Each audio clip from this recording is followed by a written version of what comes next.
Cada noche, el sonido inconfundible de sus pasos en el largo pasillo de madera me helaba la sangre hasta los huesos. «Quédate muy quieta, que esto será rápido», susurraba su voz áspera, un murmullo que se convirtió en la banda sonora de mi infierno personal. Mi propio padre, el hombre que debía protegerme, fue quien convirtió mi adolescencia en una pesadilla interminable, una sucesión de noches oscuras que parecían no tener fin. Esa pesadilla continuó, hasta que un día, el clavo de mi liberación, el instrumento de mi desesperada búsqueda de paz, perforó mucho más que solo su cabeza. «Hola, mis queridos amigos y mis queridas amigas, qué gusto tan inmenso poder estar aquí, en este espacio, conversando directamente con todos ustedes. Mi nombre completo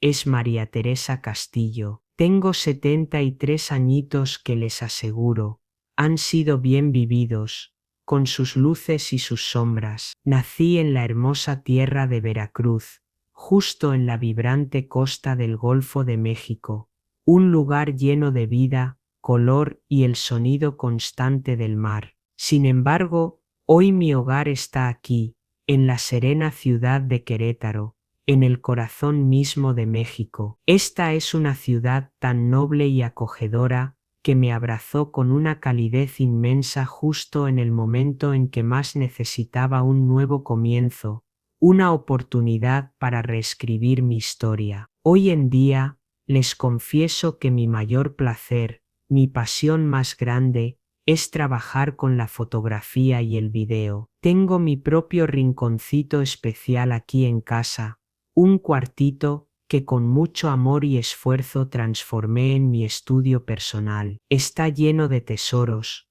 con todas mis cámaras antiguas, testigos de épocas pasadas, y también las nuevas, las más modernas. No se pueden imaginar la colección que he logrado reunir a lo largo de los años, desde mi primera y queridísima cámara Polaroid de los años 70, esa que capturó tantos momentos familiares, hasta este equipo digital modernísimo que mi nieto, con una paciencia infinita, me enseñó a usar. De hecho, es con este mismo equipo que estoy grabando este video para todos ustedes en este preciso instante. Ahora bien, mi interés por la fotografía comenzó a florecer cuando era muy joven, pero fue solo después de haber cumplido los 50 años que logré transformar esta profunda pasión en mi profesión. He fotografiado de todo: bodas llenas de amor y promesas, cumpleaños rebosantes de alegría, fiestas de graduación cargadas de sueños y esperanzas. Como solía decirles a mis clientes, con total sinceridad, yo no vendo simples fotos, yo vendo recuerdos preciosos enmarcados para la eternidad. Y hoy, ya jubilada de la vida profesional activa, me dedico a hacer videos como este, para poder compartir mis historias con el mundo. La fotografía me enseñó algo sumamente valioso, algo precioso, que podemos capturar la verdad más pura en un solo instante, que una simple imagen tiene el poder de revelar aquello que las palabras a menudo intentan esconder. Aprendí, a través del lente, que la cámara no miente, ¿saben? Ella registra lo que está ahí, frente a ella, les guste o no a las personas que son retratadas. Tal vez fue por esa honestidad brutal y directa que me apegué tanto a este maravilloso arte. Desde aquí, desde la ventana de mi casa,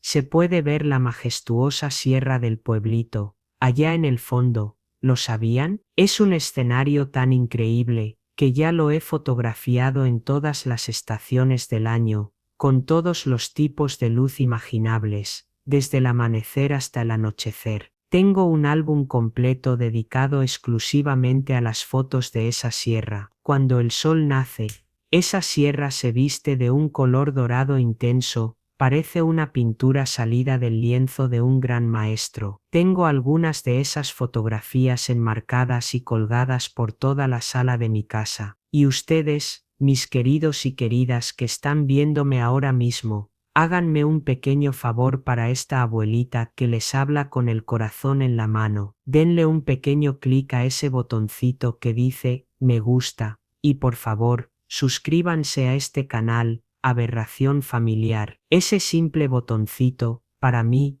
es como un abrazo cálido que me dan a la distancia, ¿saben? Y no se olviden de activar la campanita también, para que no se pierdan ninguna de las historias que esta abuelita tiene para contarles. Ah, y cuéntenme aquí abajo, en los comentarios, desde qué ciudad me están viendo, y a qué hora del día encontraron este video. Si fue tempranito, con el café recién hecho y calentito, después de la comida, en ese momento de descanso, o ya por la noche, preparándose para ir a dormir. Me encanta, de verdad, leer cada uno de sus comentarios, y saber que hay gente de todos los rincones del mundo escuchándome. Es como si tuviera nietos y nietas esparcidos por todo México y más allá. Hoy quería contarles una historia particularmente difícil, una historia que me pesa en el alma, pero que siento la necesidad profunda de que sea contada. Es una historia de cuando el hogar,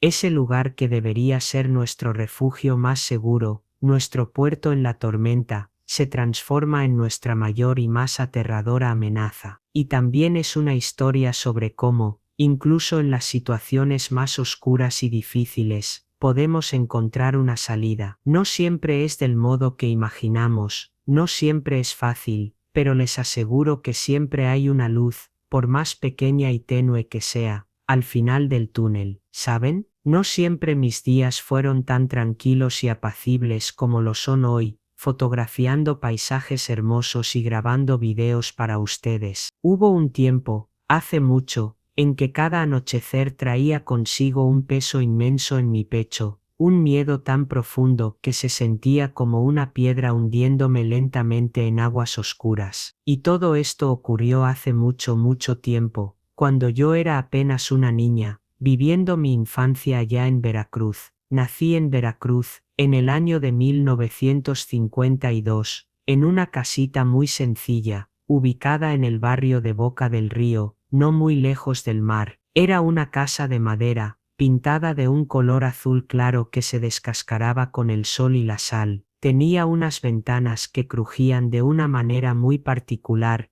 cada vez que el viento fuerte del océano soplaba con furia. El patio de la casa era pequeño, pero albergaba un tesoro, un árbol de guayaba, que en la temporada correcta, se llenaba por completo de frutas dulces y fragantes. Mis hermanos y yo competíamos con gran entusiasmo para ver quién de nosotros lograba recoger más. Éramos 4 hermanos en total. Yo, la mayor María Teresa. Luego venía Gerardo, 2 años menor que yo. Después estaba Claudia, que vino al mundo 3 años después, y finalmente Tadeo, el más pequeño de todos, que llegó cuando yo ya tenía 9 años. Mi mamá, Lourdes, a quien recuerdo con una mezcla de amor y tristeza, trabajaba incansablemente como costurera. Tenía los dedos siempre marcados por los pinchazos de la aguja, y poseía una paciencia de santa para bordar los detalles más intrincados en los vestidos de novia. ¿Cuántas veces me quedé dormida arrullada por el ruidito constante de su máquina de coser? Era un tec,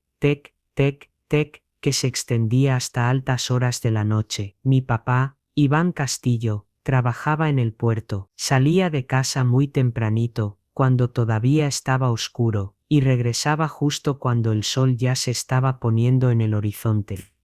En las épocas de mucho movimiento en el puerto, a veces pasaban varios días sin que apareciera por casa. Cuando llegaba, casi siempre traía consigo algo diferente, algo exótico, una fruta extraña de otro país, un pedazo de madera exótica, con una veta curiosa, una revista con fotografías de lugares lejanos y desconocidos. Creo, sinceramente, que de ahí vino mi amor por las imágenes, por ese deseo de registrar todo lo que mis ojos veían. Nuestra rutina diaria era muy simple, como la de la mayoría de las familias de aquella época. Nos despertábamos con el canto del gallo del vecino, tomábamos un café con pan hecho en casa y leche fresca, que el lechero entregaba puntualmente en la puerta. Nosotros, los niños, Íbamos a la escuela municipal caminando. Era un trayecto corto, solo teníamos que atravesar 5 cuadras. Recuerdo con mucha claridad mis zapatos negros de charol, que guardaba con un cuidado extremo, y el uniforme azul y blanco que mi mamá planchaba con almidón para que quedara bien tieso y presentable. En las tardes de sábado, si el tiempo lo permitía, íbamos todos juntos a la playa. Papá agarraba una vieja caja de madera donde guardaba sus anzuelos, el sedal y la carnada, y nos llevaba a pescar a la orilla del mar. A mí me encantaba quedarme sentada en la arena, mirando fijamente el horizonte. Ese punto mágico donde el cielo y el mar se encontraban en un abrazo infinito. Mamá siempre decía que yo vivía en las nubes, siempre observando todo con atención, memorizando cada pequeño detalle a mi alrededor. Uno de mis juegos preferidos era hacer teatro de sombras en la pared del cuarto que compartía con mi hermana Claudia. Usaba la luz de un quinqué para proyectar las sombras. En aquella época, todavía no teníamos electricidad en todas las habitaciones de la casa, y yo creaba historias fascinantes moviendo simplemente mis manos. Claudia se quedaba dormida escuchando mis historias inventadas, relatos de princesas valientes, que se salvaban a sí mismas, sin necesitar la ayuda de ningún príncipe. Cuando cumplí 10 años, recibí como regalo una cajita de cartón con un agujerito en el centro. Era una cámara estenopeica, de esas que se hacen en casa. Mi tío Juvenal, el hermano de mi mamá, que trabajaba como asistente de un fotógrafo profesional, fue quien me enseñó a usarla. Mira, María, me dijo con paciencia, la luz entra por este pequeño agujerito, y dibuja la imagen ahí adentro, pero boca abajo. Es como si lograras capturar un pedacito del mundo para siempre. Quedé completamente fascinada con aquel invento, aunque lamentablemente no podía revelar las imágenes. Era un proceso demasiado caro para nuestra condición económica. Aún así, pasaba horas y horas fotografiando mentalmente todo lo que me rodeaba, encuadrando el mundo con mis deditos, formando un pequeño rectángulo con ellos. La escuela era mi refugio, mi lugar seguro. Siempre me gustó mucho estudiar, especialmente las materias de español y ciencias. La profesora Olga, la de ciencias, me prestaba libros llenos de fotografías de animales, plantas y el cuerpo humano. Fue ella quien me mostró por primera vez cómo funcionaba una cámara fotográfica de verdad. Es como el ojo humano, María, me explicó. La luz entra por el lente, de la misma manera que entra por nuestra pupila, y forma la imagen allá adentro. Aquello me pareció un acto de magia pura. Sin embargo, nuestra vida, esa vida sencilla y relativamente feliz, comenzó a cambiar drásticamente cuando yo tenía 12 años. Lo primero fue el accidente en el puerto. Una carga que estaba mal amarrada se soltó y cayó, golpeando a varios trabajadores. Mi papá no se lesionó de gravedad, apenas sufrió algunos cortes en la espalda, pero tuvo que quedarse semanas enteras en casa, recibiendo un salario mucho menor. El dinero, que ya era poco, se volvió aún más escaso y las preocupaciones empezaron a crecer. Luego vino la enfermedad de mi mamá. Comenzó con unos dolores de cabeza persistentes que no se le quitaban con nada. Después, empezaron los desmayos. El médico del centro de salud dijo que era un problema de nervios. Le recetó unos calmantes y la mandó de vuelta a casa, pero ella, en lugar de mejorar, fue empeorando progresivamente. Ya no conseguía coser por mucho tiempo seguido. Sus ojos se le nublaban y perdía la concentración. Los encargos de costura comenzaron a retrasarse, y poco a poco, las clientas fueron desistiendo. Fue precisamente en esa época tan difícil, que mi papá comenzó a beber más de la cuenta. Antes, se tomaba su cervecita los fines de semana con sus amigos del puerto, pero nada más. Ahora, llegaba a casa casi todas las noches oliendo a tequila, con los ojos rojos y un humor muy pesado y volátil. Cualquier cosa, por más insignificante que fuera, era motivo para que gritara. La cena que se había enfriado, una ropa que estaba fuera de su lugar, el llanto del pequeño Tadeo. Mamá, en su infinita bondad,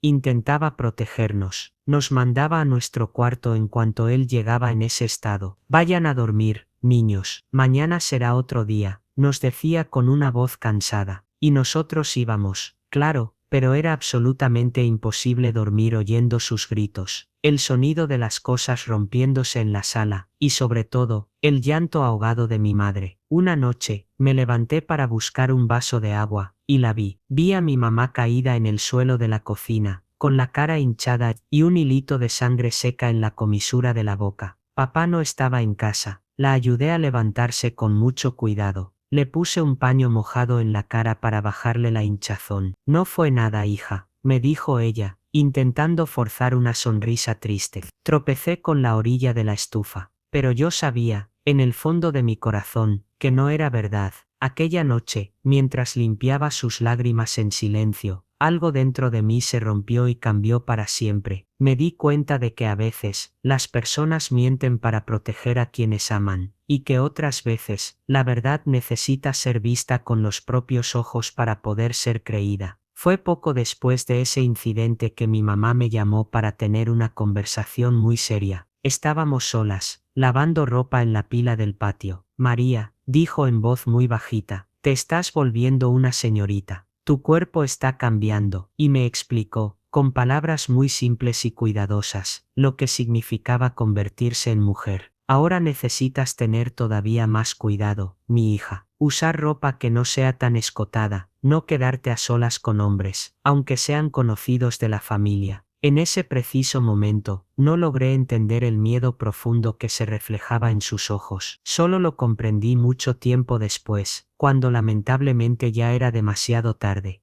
El año en que cumplí 13 años fue cuando todo comenzó a desmoronarse de manera definitiva e irreversible. Recuerdo perfectamente que mi cumpleaños cayó en un domingo de lluvia muy fuerte. Una de esas tormentas que parecen querer arrancar los techos. Mi mamá, aunque ya se encontraba bastante débil por su enfermedad, había hecho un esfuerzo sobrehumano para prepararme un pastel de elote con cajeta, mi favorito. Cantamos las mañanitas solo nosotros, los miembros de la familia, sin ningún invitado. Simplemente no había dinero para organizar una fiesta. Mi papá, para mi sorpresa, estaba de buen humor aquel día. Me dio como regalo un listón de color rojo para el cabello. Mira cómo se está volviendo una mujer muy bonita, comentó él, mirándome de un modo extraño, un modo que en ese momento no supe interpretar. Mamá, dándose cuenta de la situación, rápidamente cambió de tema, pidiéndole a Gerardo que buscara más refresco en el refrigerador. Aquel mismo mes, la salud de mi mamá empeoró drásticamente. Los dolores de cabeza se volvieron insoportables, hasta el punto de que apenas conseguía levantarse de la cama. Un día, nuestra vecina, doña Irma, que había sido enfermera y ya estaba jubilada, vino a verla y se quedó muy preocupada. Esto no son nervios ni nada parecido, dijo con firmeza. Necesita ir al hospital ahora mismo, sin más demora. Papá dudó por un momento. La palabra hospital significaba gastos, y el dinero era algo que escaseaba terriblemente en nuestra casa. Pero doña Irma fue inflexible. Llamó a un taxi usando su propio dinero y llevó a mi mamá al Hospital General. Allí, después de realizarle muchos exámenes, los médicos descubrieron que tenía un tumor en el cerebro y que ya estaba en una etapa bastante avanzada. Necesitamos operar con urgencia, dijo el médico con un tono grave, pero debo ser honesto, hay poca esperanza. Mi mamá quedó internada en el hospital. Papá volvió a casa completamente trastornado, bebió sin parar hasta caer rendido, y al día siguiente salió para el trabajo sin dirigirnos ni una sola palabra. A partir de ese momento, yo quedé como la responsable de la casa y de mis hermanos. Gerardo, que ya tenía 11 años, me ayudaba en todo lo que podía. Claudia, de 8, se encargaba de cuidar al pequeño Tadeo, que con apenas 6 añitos, no entendía por qué mamá se había ido de repente. Las semanas que siguieron se convirtieron en una mancha borrosa de tareas interminables. Despertar muy temprano, preparar el desayuno para mis hermanos, mandarlos a todos a la escuela, limpiar la casa de arriba abajo, lavar la ropa a mano, hacer la comida, ayudarles con sus tareas escolares. Por la noche, cuando papá llegaba, generalmente borracho, yo ya había acostado a mis hermanos. Le dejaba su cena servida en la mesa y me retiré completamente exhausta al cuarto que compartía con Claudia. Pero en una de esas noches, algo terriblemente diferente ocurrió. Desperté de repente con el sonido de la puerta de nuestro cuarto abriéndose lentamente. En la penumbra, reconocí la silueta alta y ancha de mi papá. El olor fuerte y penetrante a tequila invadió el ambiente al instante. María, llamó en voz muy bajita, necesito que me ayudes con una curación. Me froté los ojos, confundida y adormilada. ¿Qué pasó, papá? Le pregunté. Me corté en el trabajo. Ven a ayudarme. Su voz sonaba arrastrada, pastosa por el alcohol. No quería despertar a Claudia. Así que salí del cuarto en silencio y lo seguí hasta el baño. No había ningún corte. Antes de que yo pudiera preguntar cualquier cosa, él cerró la puerta con pestillo detrás de nosotros y se acercó demasiado a mí. Su aliento caliente y agrio me provocó náuseas. ¿Sabes cómo te pareces a tu madre cuando era joven?, dijo, mientras pasaba su mano áspera por mi cara. Retrocedí, llena de un pánico que me heló la sangre, pero el baño era un espacio demasiado pequeño, sin escapatoria. Papá, es tarde, necesito ir a dormir, intenté decir, pero mi voz salió como un susurro débil y tembloroso. Él sujetó mi brazo con una fuerza brutal. Ahora eres la mujer de la casa, tienes que cuidar de todo, de todos nosotros. No voy a entrar en los detalles explícitos sobre lo que ocurrió después. Algunos recuerdos son como fotografías que guardamos bajo llave en cajones cerrados, cajones que solo abrimos cuando es absolutamente necesario, y no hay más remedio. Lo que sí puedo decirles es que aquella noche, algo muy profundo dentro de mí se rompió en 1000 pedazos. Mientras aquello ocurría, yo fijé mis ojos en el techo del baño, en una mancha de moho que tenía la extraña forma del continente de América. Me desconecté por completo de mi cuerpo, como si estuviera flotando por encima de todo, observando la escena horrible desde una distancia segura. Cuando finalmente pude volver a mi cuarto,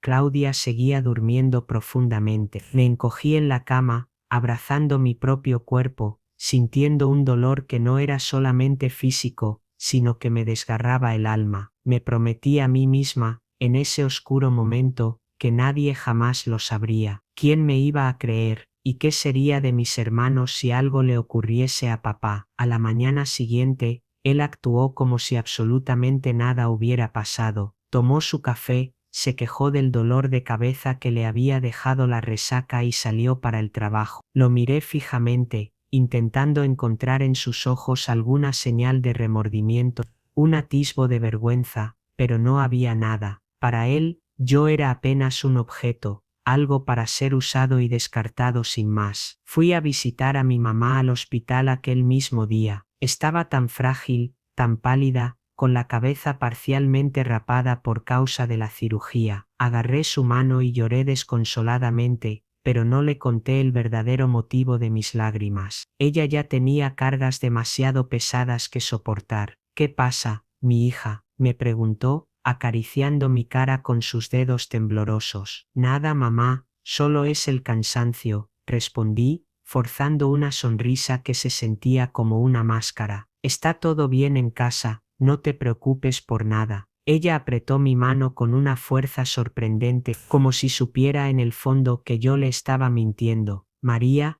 si alguna cosa, cualquier cosa extraña ocurre, busca a doña Irma. Ella te ayudará. ¿Acaso ella lo sospechaba? De alguna forma, creo que siempre supo que algo como esto podría llegar a pasar. Nunca tuve el valor de preguntárselo directamente. Las semanas se transformaron en meses. La situación en casa seguía el mismo patrón terrible y predecible. Papá llegaba borracho casi todas las noches. Yo aprendí a percibir las señales, la manera en que me miraba durante la cena, como su voz cambiaba de tono cuando mandaba a mis hermanos a la cama más temprano de lo habitual. En los días peores oía sus pasos pesados y arrastrados en el pasillo, deteniéndose justo en la puerta de mi cuarto. En esas noches, me acostaba de espaldas a la puerta, rezando con todas mis fuerzas para que él no entrara. Pero los pasos en el pasillo siempre paraban en mi puerta. Sentía su peso en la cama, detrás de mí, y entonces oía su susurro helado en mi oído: quédate quieta, que será rápido. Y yo aprendí a desconectarme de mi cuerpo, a viajar muy lejos en mi mente hasta que todo terminara. De día, éramos como dos extraños viviendo bajo el mismo techo. Él, el padre trabajador y abnegado, yo la hija dedicada que cuidaba de la casa y de los hermanos. Nadie, absolutamente nadie, jamás sospecharía lo que ocurría en esa casa cuando las luces se apagaban. Fue en esa época oscura que mi interés por la fotografía se intensificó, pero de una forma completamente diferente. Comencé a ver en la cámara una posible forma de registrar la verdad, de capturar evidencias irrefutables. Un día, revolviendo entre las cosas de mi tío Juvenal que estaban guardadas en el armario, él se había ido a trabajar a la Ciudad de México, y había dejado algunas de sus pertenencias con nosotros. Encontré una cámara fotográfica antigua, una Kodak de fuelle. Estaba sin película, claro está, pero parecía que funcionaba. La escondí debajo de mi cama. Durante el día, cuando papá no estaba en casa, sacaba la cámara y practicaba con ella. Fotografiaba sin película, apenas para aprender los movimientos, para entender cómo funcionaba cada perilla y cada botón. Imaginaba cómo sería poder capturar imágenes que mostraran la cruda verdad sobre nuestra casa, sobre lo que ocurría en la oscuridad de las noches. No es que realmente pensara que iba a usar esas fotos. Era, más bien, una fantasía de justicia, un sueño de poder exponer la verdad al mundo. Mi mamá falleció en el invierno de 1966. La cirugía no consiguió remover todo el tumor, y ella fue decayendo poco a poco. El día del entierro, papá lloró como un niño pequeño, completamente embriagado e inconsolable. Los vecinos comentaban entre ellos cuánto amaba a su esposa, cuán destruido estaba por la pérdida. Si tan solo ellos hubieran sabido la verdad. Tras la muerte de mi mamá, las cosas en casa empeoraron todavía más, sin el freno que la presencia de ella, incluso estando enferma, representaba. Papá se entregó por completo a la bebida, comenzó a faltar al trabajo, a llegar a casa cada vez más temprano, ya completamente embriagado. Los maltratos se volvieron más frecuentes, más violentos. Pensé varias veces en huir, pero no podía abandonar a mis hermanos a su suerte. Gerardo, que ahora tenía 12 años, comenzaba a enfrentar a papá, y eso me aterrorizaba. Una noche, cuando papá levantó la mano para golpear a Claudia, porque había derramado un vaso, Gerardo se puso delante de ella, y recibió un puñetazo que lo dejó inconsciente por algunos minutos. ¿Ves lo que hiciste?, me gritó papá después, como si la culpa de todo fuera mía. Si hicieras bien tu papel, nada de esto pasaría. Aquella noche fue un punto de inflexión para mí. Me di cuenta de que las cosas solo irían a peor, que eventualmente mis hermanos descubrirían toda la verdad, o peor aún, podrían convertirse también en sus blancos. Tenía que hacer algo, y pronto. Pero, ¿qué podía hacer? ¿A quién podría pedirle ayuda? ¿Quién le creería a la hija en contra del padre, el respetado trabajador portuario, el pobre viudo que criaba solo a sus 4 hijos? Fue entonces que recordé las palabras de mi mamá: busca a doña Irma. Pero doña Irma se había mudado para vivir con su hija en la ciudad de Córdoba. No había nadie en quien pudiera confiar. Una tarde, mientras limpiaba el cuarto de papá, algo que hacía siempre con el corazón acelerado, temiendo que él llegara de repente, encontré un diario viejo de mi mamá, escondido en el fondo de un cajón. Hojeándolo, descubrí que ella lo sabía, no de forma explícita, tal vez, pero lo sospechaba. Había anotaciones sobre el comportamiento extraño de papá, sobre la forma en que me miraba cuando creía que nadie estaba viendo. Tengo miedo de lo que pueda ocurrir cuando yo ya no esté aquí, decía una entrada fechada apenas unos meses antes de su muerte. Aquel diario fue como un mensaje de mi mamá desde el más allá, diciéndome que no estaba loca, que lo que estaba ocurriendo era real, y estaba muy mal, y más importante aún, que no era mi culpa. Guardé el diario debajo de mi colchón, y aquella noche, cuando oí los pasos familiares acercándose por el pasillo, algo dentro de mí cambió. La niña asustada comenzó a dar lugar a una joven determinada a encontrar una salida, costara lo que costara. No sabía cómo ni cuándo, pero juré por la memoria de mi mamá que aquello tendría un fin. Los meses que siguieron a la muerte de mi mamá fueron, sin lugar a dudas, los más sombríos de toda mi vida. La casa, que antes era iluminada por su presencia, incluso cuando estaba enferma, ahora parecía un lugar frío, hostil y sin alma. Las paredes de nuestra casa atestiguaban silenciosamente mi sufrimiento, guardando secretos terribles que nadie en el mundo podría llegar a saber. El luto de mi papá se manifestaba de maneras cada vez más destructivas y autodestructivas. Perdió su empleo fijo en el puerto a causa de sus constantes faltas y su problema con la bebida, pasando a hacer apenas trabajos esporádicos como jornalero en la descarga de los barcos. El dinero, que ya era terriblemente escaso, se volvió aún más raro, casi inexistente. Comencé a lavar ropa para gente de fuera para poder conseguir algo de dinero y comprar comida para mis hermanos, a pesar de tener apenas 14 años. Gerardo intentaba ayudarme haciendo pequeños servicios en el mercado del barrio. Después de la escuela, Claudia, con sus 11 años, se convirtió en mi sombra, ayudándome en todo lo que podía en la casa, y el pequeño Tadeo, con apenas 6 añitos, vivía preguntando cuándo volvería mamá. Se volvió una estrella, mi bien, le decía yo, tragándome el llanto. Mira allá en el cielo por la noche, la estrella más brillante de todas es ella, mirándonos y cuidándonos. Las noches eran mi terror particular. Desarrollé un oído tan agudo que podía reconocer el estado de embriaguez de mi papá solo por el sonido de sus pasos en la acera. Si sus pasos eran firmes, significaba que estaba sobrio,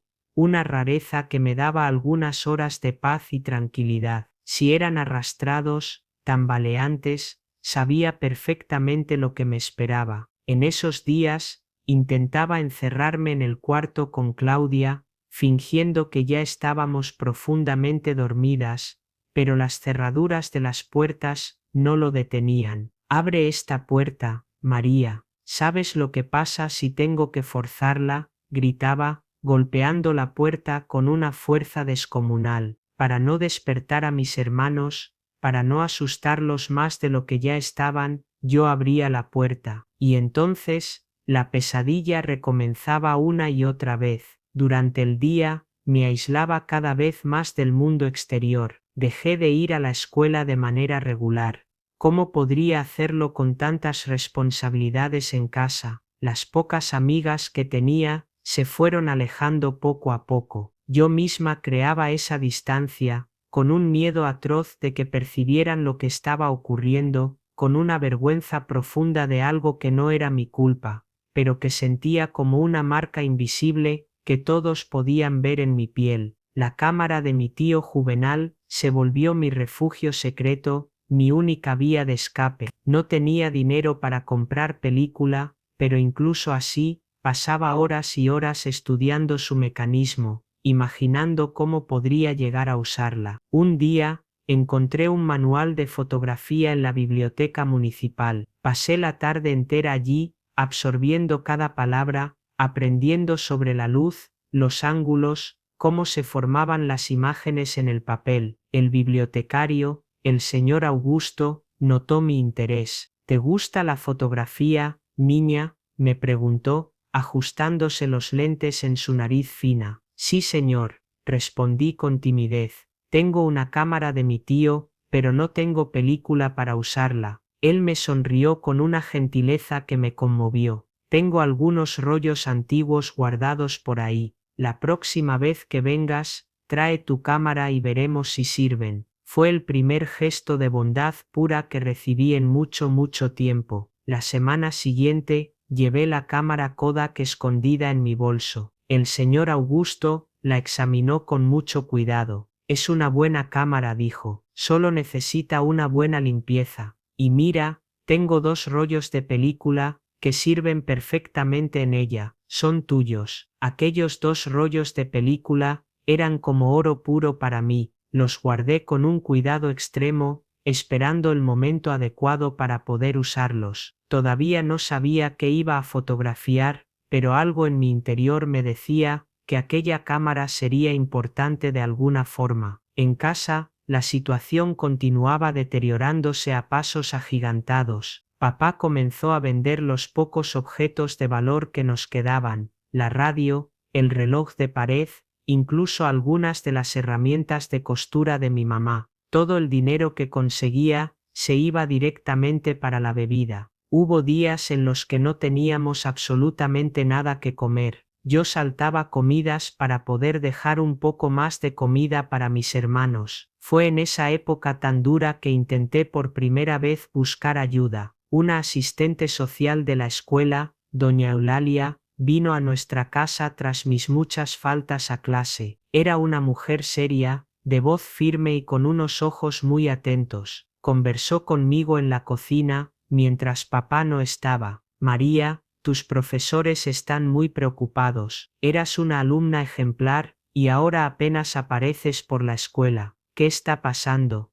Por un brevísimo momento, pensé en contárselo todo. Las palabras casi se escaparon de mi boca, pero entonces oí el sonido de la puerta de la entrada. Papá estaba volviendo más temprano de lo esperado. El miedo me paralizó por completo. Nada, doña Eulalia, es que tengo que cuidar de la casa y de mis hermanos, respondí rápidamente. Papá entró en la cocina sorprendentemente sobrio.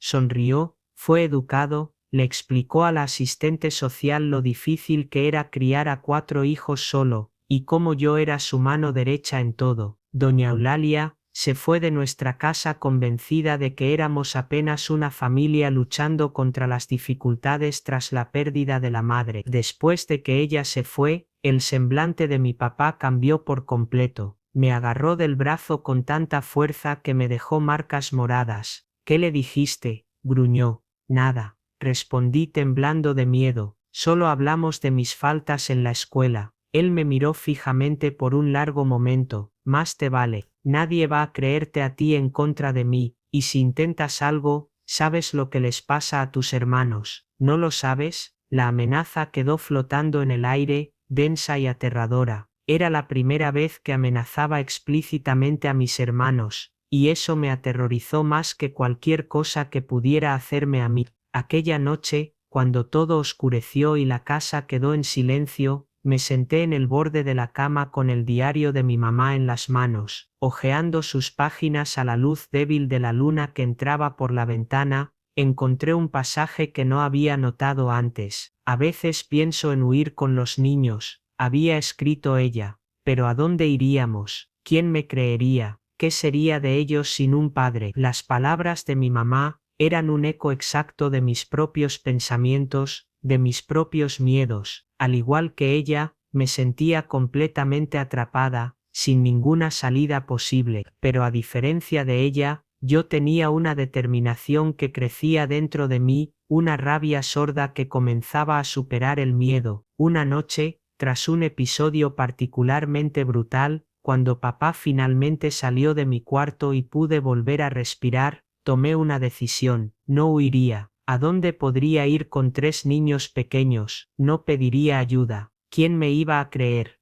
Haría algo diferente. Usaría la única cosa que tenía a mi disposición, la verdad. Y la verdad, como había aprendido en los libros de fotografía, podía ser capturada en imágenes. Con mucho cuidado, planeé cada detalle. Limpié la cámara siguiendo las instrucciones que encontré en un libro en la biblioteca. Probé el obturador, el diafragma, asegurándome de que todo funcionaba perfectamente. Cargué uno de los rollos de película, guardando el otro como reserva, y entonces esperé. La oportunidad surgió un viernes. Papá había recibido el pago por una semana de trabajo y, como de costumbre, se fue directo para la cantina. Sabía que volvería tarde y muy borracho. Le pedí a Gerardo que llevara a Claudia y a Tadeo a pasar la noche en la casa de una vecina, doña Soledad, con la excusa de que yo estaba con un resfriado muy fuerte y necesitaba descansar. Tan pronto como me quedé sola, preparé todo. Posicioné la cámara en el armario de mi cuarto, parcialmente escondida entre algunas ropas, con el ángulo perfecto para capturar la cama. Era una cámara manual sin flash,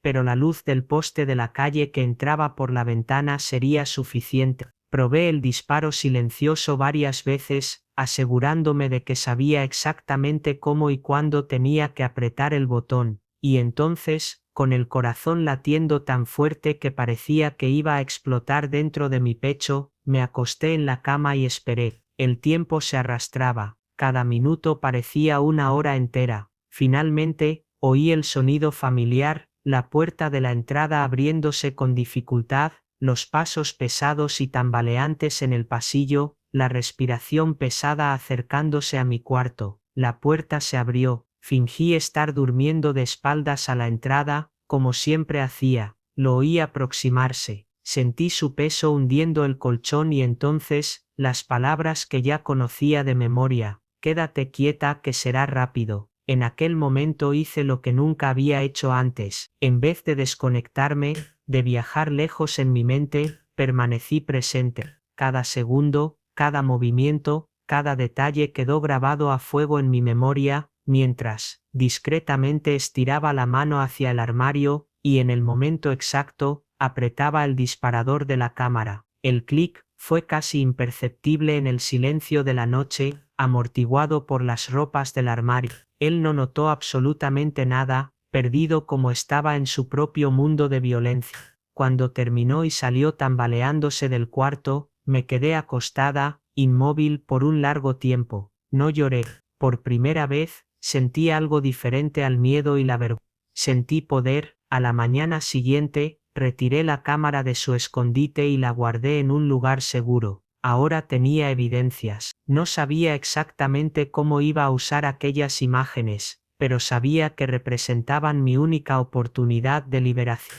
En las semanas siguientes, continué meticulosamente con mi plan. Conseguí 2 rollos de película más del señor Augusto, quien parecía genuinamente preocupado por mi apariencia cada vez más abatida, pero afortunadamente nunca hizo preguntas directas. Documenté de manera sistemática el patrón de abuso, no solo las noches de terror, sino también las marcas que quedaban como testimonio en mi cuerpo, los hematomas en mis brazos, el labio cortado la vez que intenté resistir, la mirada vacía en el espejo que ni yo misma reconocía ya como mía. Mientras tanto, Gerardo, que ahora tenía 13 años, comenzaba a hacer preguntas incómodas. ¿Por qué papá siempre quiere hablar contigo a solas por la noche?, me preguntó una vez,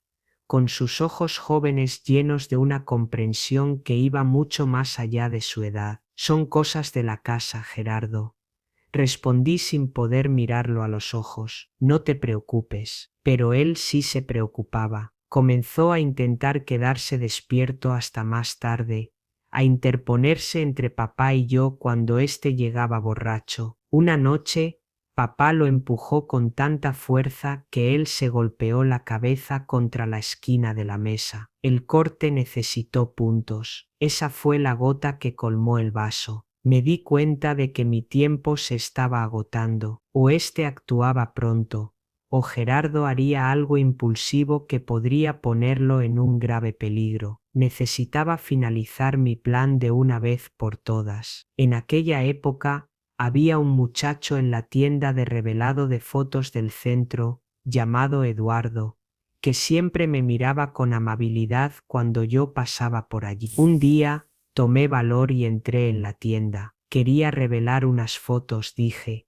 colocando uno de los rollos sobre el mostrador. Eduardo sonrió. Claro, tarda unos 3 días. Tengo un formulario para que llenes. Dudé por un segundo. Estas fotos son especiales, dije en voz baja. No pueden ser vistas por cualquier persona. Él frunció el ceño confundido. ¿Cómo así? Son pruebas, susurré, sin saber cómo explicarlo sin decir demasiado. Algo en mi mirada debió comunicar la gravedad de la situación, porque él asintió lentamente. Entiendo. Puedo revelarlas yo mismo después del horario de cierre. Nadie más las va a ver. 3 días después volví. Eduardo me entregó un sobrepardo. No miré, dijo. En serio, pero sea lo que sea, parece importante. ¿Estás segura de que no quieres ayuda? Negué con la cabeza. Gracias, pero esto es algo que necesito resolver sola. Salí de la tienda con las fotos,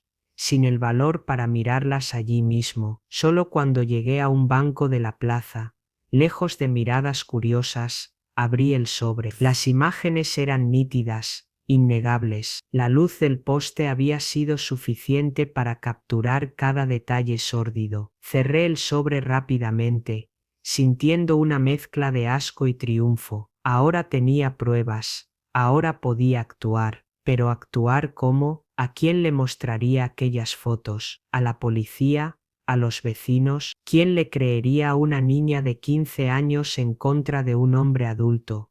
Un padre de familia. Fue entonces cuando tuve una idea. No necesitaba mostrarle las fotos a todo el mundo. Bastaba con una sola persona.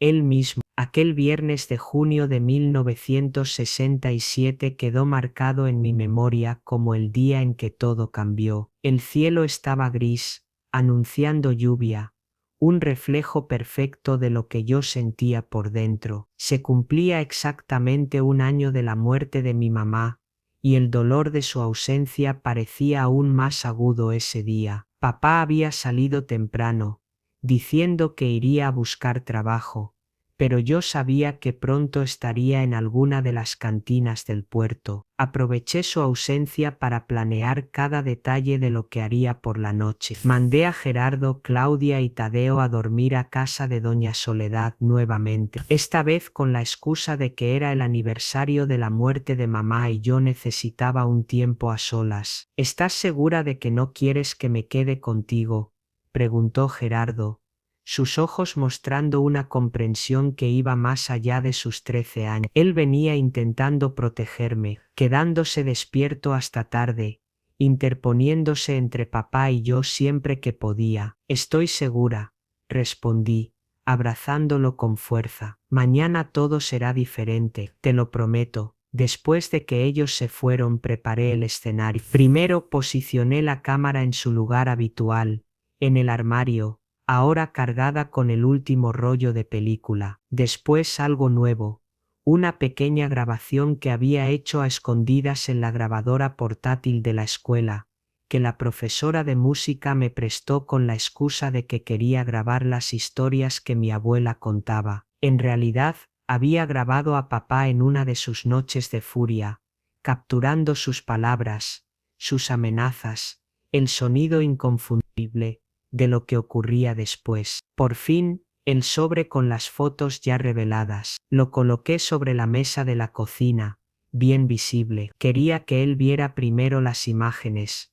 que entendiera lo que yo tenía antes de confrontarlo. Mientras esperaba, hice una cosa más. En el cobertizo del fondo, donde papá guardaba sus herramientas, encontré un pedazo de madera con un clavo oxidado en la punta. No era un arma propiamente dicha, pero serviría como protección si las cosas se salían de control. La escondí debajo de la cama, al alcance de mi mano. Las horas se arrastraban. La lluvia comenzó a caer, primero leve, después en torrentes pesados que golpeaban contra las ventanas. El ruido del agua ahogaría cualquier sonido que viniera de nuestra casa aquella noche. Finalmente, poco después de las 11, oí sus pasos en la entrada. Estaban más firmes de lo habitual. Él no estaba tan borracho como yo esperaba. Eso me preocupó. Necesitaba que estuviera lo suficientemente alterado para no pensar con claridad, pero no tan borracho como para no comprender la gravedad de la situación. Me quedé en mi cuarto,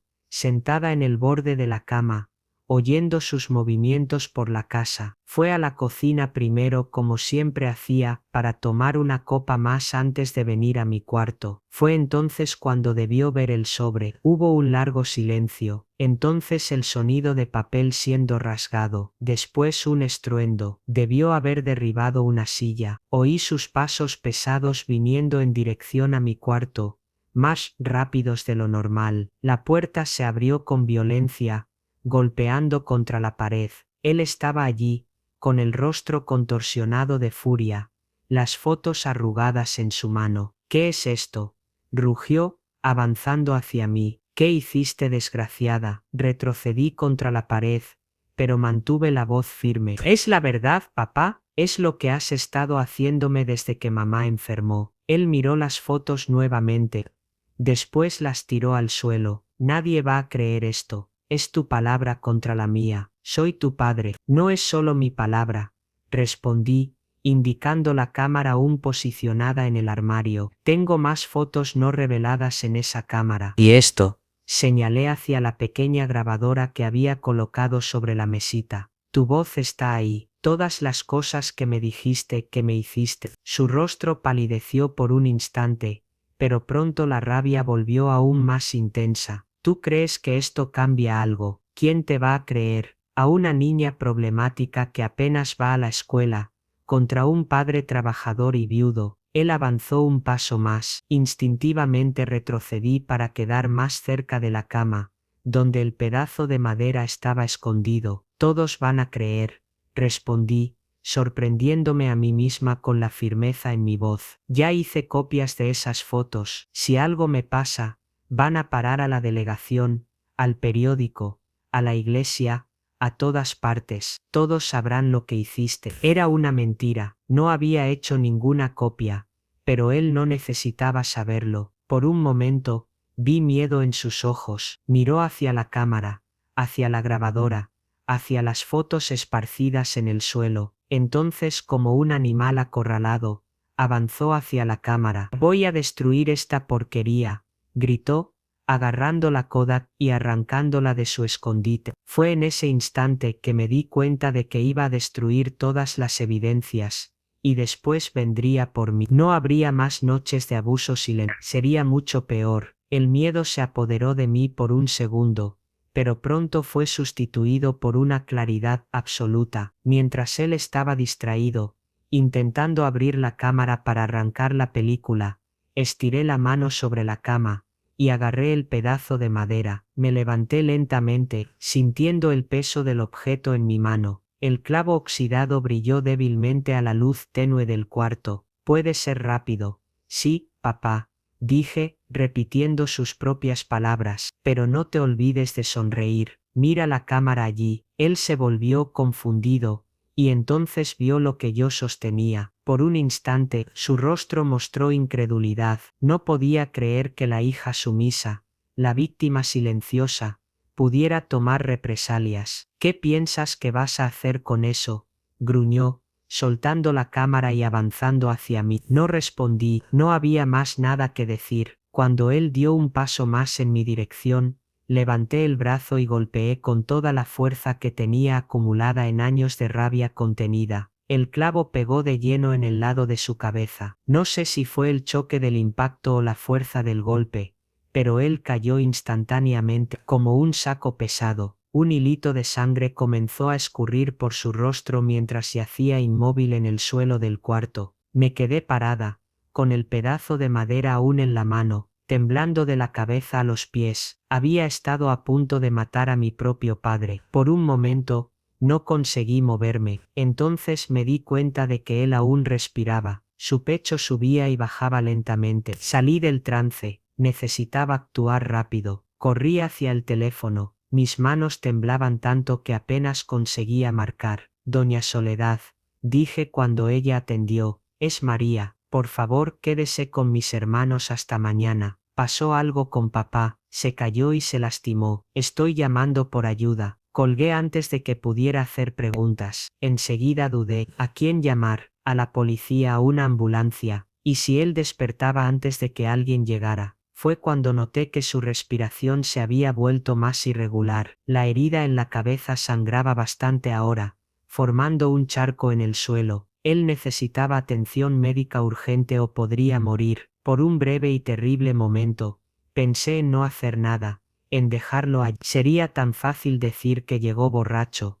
se cayó y se golpeó. Nadie lo cuestionaría, pero no pude. Yo no era una asesina. Marqué el número de emergencias. Necesito una ambulancia. Dije, mi papá se cayó y se golpeó la cabeza. Está inconsciente. Di la dirección y colgué. Después, recogí las fotos, la cámara y la grabadora. Lo metí todo en una bolsa junto con ropa y el diario de mamá. Hice una llamada más, a la delegación de policía, con la voz más firme que conseguí reunir. Dije, necesito denunciar un abuso. Mi padre ha abusado de mí por 2 años. Tengo pruebas. El policía del otro lado pareció desconfiado. ¿Cuántos años tienes, niña? 15. Pero tengo pruebas. Fotografías, grabaciones. Hubo un silencio. Entonces, ¿dónde estás ahora? Di la dirección nuevamente. Mi padre está inconsciente. Intentó destruir las pruebas, y yo me defendí. Ya llamé a una ambulancia. Quédate donde estás, dijo él, ahora con la voz más seria. Estamos enviando una patrulla. Cuando colgué, sentí una mezcla de terror y alivio. No había vuelta atrás. Lo que fuera que ocurriera a partir de allí, el silencio había sido quebrado. La verdad estaba expuesta. El otro día, en mi taller de fotografía para mujeres sobrevivientes, una joven con los ojos todavía llenos de miedo me preguntó cómo podía fotografiar la belleza si por dentro solo sentía un dolor inmenso. No le di una respuesta teórica, simplemente fui a mi estante y tomé mi vieja cámara, la Kodak que lo empezó todo, se la entregué y le mostré la pequeña abolladura que tiene en un costado, una marca casi invisible que el tiempo no ha podido borrar. Esta marca, le dije en voz baja, para que solo ella me escuchara, la hizo mi padre la noche que intentó destruir la prueba de su crimen. Esa misma noche, esta cámara y un clavo oxidado me devolvieron la vida que él me estaba robando pedazo a pedazo. La joven me miró, y por primera vez vi un destello de luz en su mirada asustada. Entonces la miré fijamente a los ojos y le confesé la única verdad que he aprendido en mis 73 años. El dolor te da solo 2 opciones, mi niña. Te puede destruir por completo o te puede dar el lente más poderoso del mundo para enfocar tu propia fuerza. Yo elegí mi lente. Ahora te toca a ti elegir el tuyo. Y es por esa misma razón, mis queridos y mis queridas, que les cuento esto, porque sé que al otro lado de esta pantalla quizás hay alguien que siente que su mundo se ha roto, alguien que necesita que le recuerden que tiene el poder de elegir su propio lente. Por eso, si mi historia los ha tocado de alguna forma, les pido con todo mi corazón que compartan este video. Compártanlo ahora mismo. Nunca saben si puede llegar a ser la luz que una persona necesita para dar el primer paso fuera de la oscuridad. Y si quieren unirse a esta comunidad, para que ninguna historia como la mía quede en el silencio, por favor, den clic en el botón de suscribirse a este canal, Aberración Familiar, y activen esa campanita. Cada suscripción es una voz más que grita: no estás sola, te creemos. Es un abrazo a la distancia para todos los que luchan. Finalmente, para saber que caminaron conmigo hasta el final de este recuerdo tan íntimo, dejen en los comentarios la palabra fuerza, porque eso es lo que son todos ustedes. Y eso es lo que mi historia, con suerte, les ha recordado que tienen de sobra. Gracias por escuchar a esta abuela. Gracias por ser parte de mi sanación. Les estoy, a todos y cada uno de ustedes, eternamente agradecida.